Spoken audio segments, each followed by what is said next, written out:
โอเคนะครับวันนี้นะครับผมจะเขาเรียกว่าอะไรอ่ะผมจะมาทำกับข้าวนะครับนี่นะครับข้าว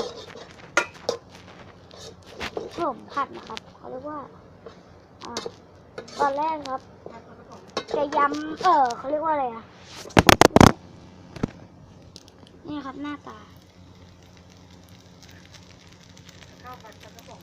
นี่ครับเราจะเห็นกันแล้วนะครับบ้านผมก็ไม่ค่อยมีฐานะอะไรมากมายนะครับก็ไม่ค่อยรวยนะฮะ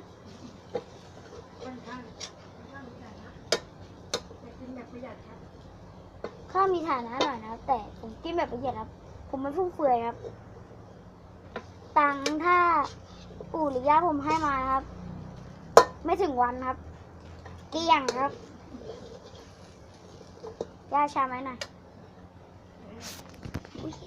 นี่นะครับก็เห็นกันแล้วนะครับนี่คือหน้าตาของข้าวผัดของผมครับใช่ครับอันนี้ผมกินอยู่คนเดียวเลยครับไม่แบ่งคนไหนสปูเขาจะกินเขาเรียกว่าอะไรอะแตงดองใช่ไหมย่าแตงต้มใช่ไหมย่าเอาชามให้หน่อย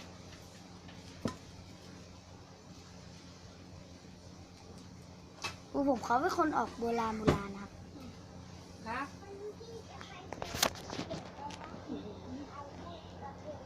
ฟังในวันที่กระดักมันจะตัดข้าวออกเกือบไปแล้วนะครับ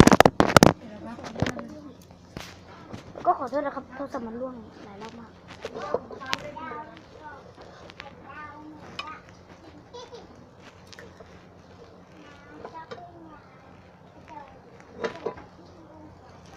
ก็ได้นะครับ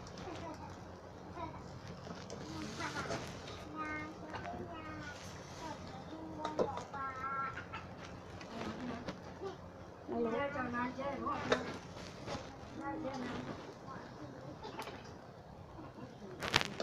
ย่ามาเร็วๆนะนี่ครับคือหน้าตานะครับของอาหารของผมแบบควันนี่มานี่นี่ฮะโอ้ดูควันนี่ควันเหลือเลยเนี่ยกวาดนี่ครับนี่ครับเสร็จแล้วครับอาหารมื้อกลางคืนเอาหน่อยย่าอย่ามองช่วยไปเราจะไปกินน้ำมันเหยามาเดี๋ยวป๊าด่าพี่จะกินข้าวเลยพอแล้วเลิกแล้วจบแล้วนี่นะครับนี่ก็กำลังเดินมาจะกินข้าว